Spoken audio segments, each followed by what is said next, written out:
Tudo bem, meus caros drugs? Sejam bem-vindos a mais um podcast com a minha opinião e minha nota no final do vídeo. E hoje vamos falar da melhor adaptação de Branca de Neve já feita. Branca de Neve e os Sete Chunchunchuncline. No original, Blancanieves y los Siete Churichurinfunflies. Uma saga de 3 partes contadas por Chapolin Colorado. Mas antes de continuar, peço por favor para você deixar seu like para não esquecer. É rápido, não custa nada e você estará me ajudando bastante. E se você gostar deste conteúdo e ainda não for inscrito, se inscreva, pois toda semana sai conteúdo novo por aqui e você vai poder receber em primeira mão. Na escola, os personagens do seriado Chaves, ou melhor, as crianças, discutem e reclamam de começar a aula, pois já estão cansadas de estudar demais. E pedem para o professor Girafales contar uma história. Porém, o mestre Linguiça não sabe contar nenhuma, e o Chapolin Colorado é chamado para salvar o dia. E questiona o quilômetro parado se ele gosta de contos de fadas. E a turma toda canta uma canção do mundo da imaginação, chamada O País da Fantasia, enquanto vemos os personagens, incluindo a Dona Florinda, passeando por vários cenários de várias fábulas, como se fossem páginas de livros infantis desenhadas e sobrepostas em uma tela de chroma key. E então, o Chapolin decide contar-lhes a história de Branca de Neve, uma pobre e frágil donzela que vive sob as maldades da rainha cruel e de seu pai, um rei humilde e delicado, do reino de Churichurinfunflies, ou, como ficou aqui no Brasil, Chunchunchuncline, que significa quem sabe. Somos apresentados a Patrícia Espinosa, feita por Florinda Mesa, que gostava tanto de bolo de coco que a chamavam de Branca de Neve, a principal vítima das crueldades de sua bela madrasta, elegantemente vivida por Maria Antonieta de las Nieves, bela e sensual como nunca. Decepcionado com sua rainha, o rei, feito por Edgar Vivar, resolve morrer de pneumonia galopante. O espelho lhe diz que Branca de Neve é a mais bela do reino, e a madrasta manda o lenhador levar Branca de Neve ao bosque e cortar seu pescoço. Enquanto isso, na floresta, Branca de Neve é poupada e sai caminhando até encontrar uma casa pequenininha e entra. Então corta para um clipe oficial com os 7 anões trabalhando na mina de diamantes e cantando Chunchunchuncline e fim da parte 1. O ano era 1978 e para algo feito há quase 50 anos atrás, devo dizer que os cenários, como o castelo, a mina com diamantes, a casinha com móveis pequeninos e o bosque com árvores falsas e pintadas em papelão, são impecáveis de tão bem feitos, principalmente os figurinos. E tudo é muito criativo. As músicas são alegres e grudam na cabeça. E o efeito especial usado para o espelho mágico é à frente do seu tempo.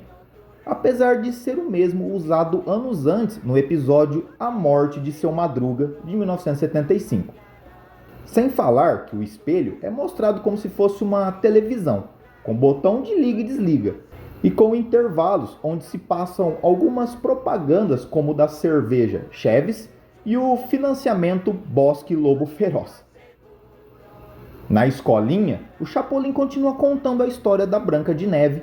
Os anões voltam para casa e a encontram deitada na mesa da cozinha. O Atim acaba espirrando e a princesa acorda.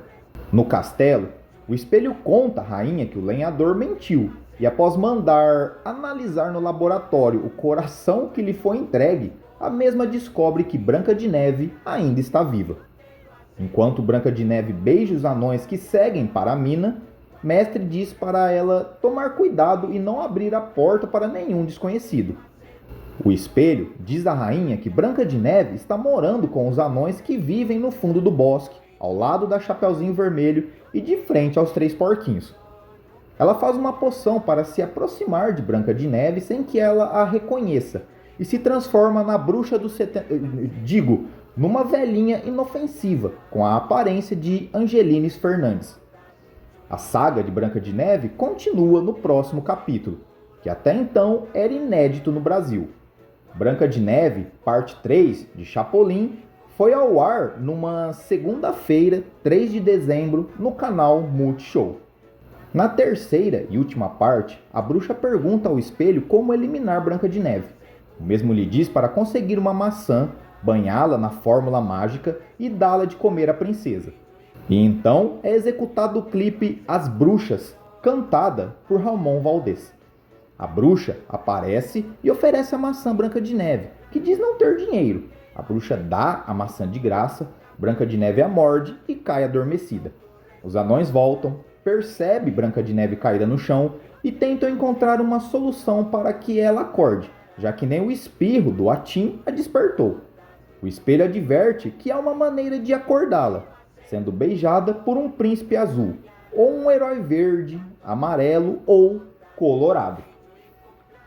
Quem pode acabar com a história é o Polegar Vermelho, que aparece e diz que ela despertará com seu beijo. Ele coloca a marreta biônica no nariz dela e ela acorda. Além disso, caso Branca de Neve acordasse, no mesmo instante a bruxa seria transformada em outra coisa, que ninguém sabe. Bem, ela acaba se transformando em uma bela mulher jovem, que o espelho gostou muito. Então, o Chapolin se despede, vai embora da escolinha e acaba indo junto com a tal mulher jovem. Este episódio é o segundo crossover entre Chaves e Chapolin Colorado. O primeiro foi Ser Pequeno Tem Suas Vantagens, de 1976, também conhecido como Chapolin Visita a Vila. E graças à exibição completa das esquetes até os créditos finais, foi possível ver a homenagem que Roberto Gomes Bolanhos fez, dizendo que o episódio é dedicado à memória do genial Walt Disney. Esse de fato foi um dos episódios mais importantes que Bolanhos já fez em toda a sua carreira, e também o mais caro.